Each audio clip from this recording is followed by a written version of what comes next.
The other part of our classical model is the labor market. The labor market is going to look at the interaction of labor demand and labor supply, and it's going to tell us what the price is and what the quantity is, just like any other market.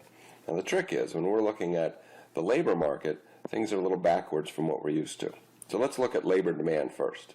Normally we think of demanders as ourselves. We buy goods and services. In this market, though, the demanders of labor are businesses that want to hire people. So we have the quantity is how much labor is being hired. The price is the real wage per hour, and it follows the law of demand. As wages go down, businesses want to hire more workers, so the labor demand curve is downward sloping.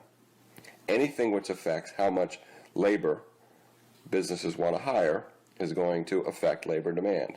If it's the wage rate, it's going to be a shift along the labor demand curve.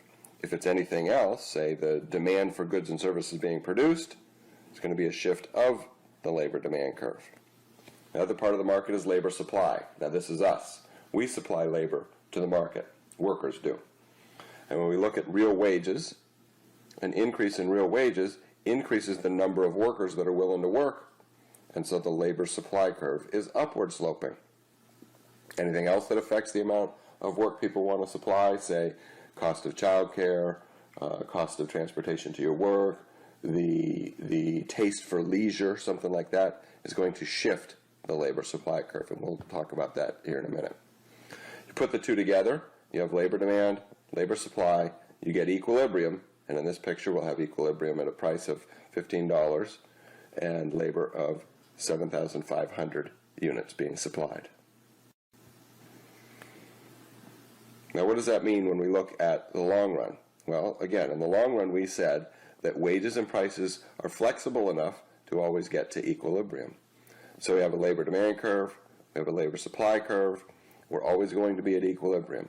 We would not find ourselves in a situation where the wage rate was too high, because this would be an excess supply of labor.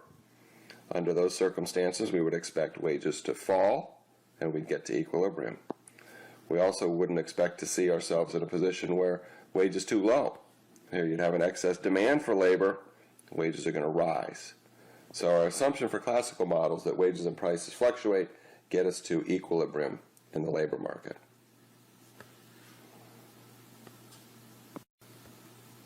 What about changes in labor demand and labor supply?